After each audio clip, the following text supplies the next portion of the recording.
Аманжолов университетінің студенттері мен түлектері әр саланың үздіктері. Олар ғылымда, мемлекеттік қызметте, медиа мен заң саласында. Бүгінгі спикер Қазақстан Республикасының Конституциялық сотының судьясы Бақыт Нұрмұханов. Бақыт Мұратұлы, өзіңіз оқыған алма-матерге қош келдіңіз. Жоғары білімдегі сіздің алғашқы баспалдағыңыз бұл Аманжолов университеті. Бұл қай жылдар еді, неліктен дәл осы университетті таңдадыңыз? Мен 1996-2000 жылдары Шығыс Қазақстан мемлекеттік университетінің заң факультетінде оқыдым. Қазір үлкен ықыласпен еске аламын. Өмірімдегі ең қызық кезеңнің бірі өтті. Топпен 100-ден артық студент оқыдық. Жалпы сол кезде заң факультетіне 5-6 жыл болған оның құрылғанына. Жастығына қарамай оқытушылық, профессорлық құрамы өте мықты болатын. Біз оқуға түскенде факультет деканы елімізге танымал заңгер, заң ғылымдарының докторы, профессор Абдрасулов Ермек Баяхметұлы болды. Кирсанович Губушкин, Николенко Анатолий Федотович, Гета Максим Ростиславович, Гүлмира Төлебекна Байыркенова, Мергүл Майданна Нарбинова, Қуат Қажымқаныш Рахымбердин қазірге дейін міне жұмыс істеп жүр. Барлығы бізге әр құқық саласынан өздерінің берген сапалы терең білім берді деп ойлаймын. 2000-2003 жылдары қылмыстық құқық, қылмыстық іс жүргізу құқығы кафедрасында мен оқытушы болып жұмыс істедім. 3-ші курста мұнда ең үздік заңгер деген конкурс ұйымдастырылды.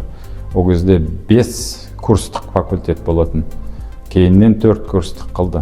Сол 5 курстың ішінде 3-ші курста мен ең үздік заңгер атағын жеңіп алдым. Сол мына Шығыс Қазақстан мемлекеттік университетінің командасының құрамында 99 жылы, 2000 жылы біз Алматыға барып, заң білім беру жоғары оқу орындарының республикалық олимпиадаларына қатысып, сонда мына Әл-Фараби атындағы Қазақ ұлттық университетінен кейін біз 2-ші орынды иеленіп келдік. 2000 жылы тағы қатыстық. Ол жерде 3-ші орын алдық. Аспирантураға түстім. Мен қылмыстық құқық криминология мамандығы бойынша осы аспирантураны тамамдап, заң ғылымдарының кандидаты ғылыми дәрежесін алып шықтым. Университетіңіздің тыныс-тіршілігімен қазір таныссыз ба? Оны қалай бағалайсыз? Университетпен байланысымды ешқашан үзген емеспін. Университет ректоры Мұхтар Әділбекұлы Төлеген, ол кісі заң ғылымдарының кандидаты, заң білім беру саласының да үлкен көңіл бөледі.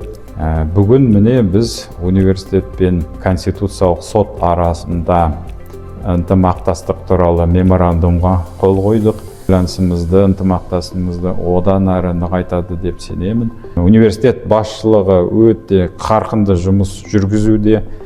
Сіздің заманауи студент қандай болу керек? Шет тілдерін меңгеру керек. Жалпы жастық деген ол шектеулі ресурс. Сол ресурсты уақытымен, орнымен пайдаланса дейміз. Салауатты өмір салтын сүрсе деймін.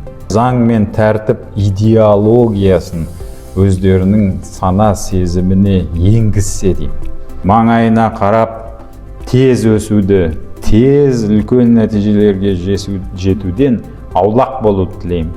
Мен ешқашан өзіме осындай Конституциялық соттың судьясы болам міндетті түрде деп мақсат қойған жоқпын. Елімізге танымал үлкен басшылардың қарамағында жұмыс істедім. Соның арқасында мен ойлаймын осындай жағдайға жеттім. Түлектерге жиі қоятын бір сауалымыз бар. Аманжолов университеті сіз үшін үш сөзбен? Аманжолов университеті мен үшін білім ордасы. Менің үлкен өмірге жолдама берген тәрбиешім деп айтуға болады.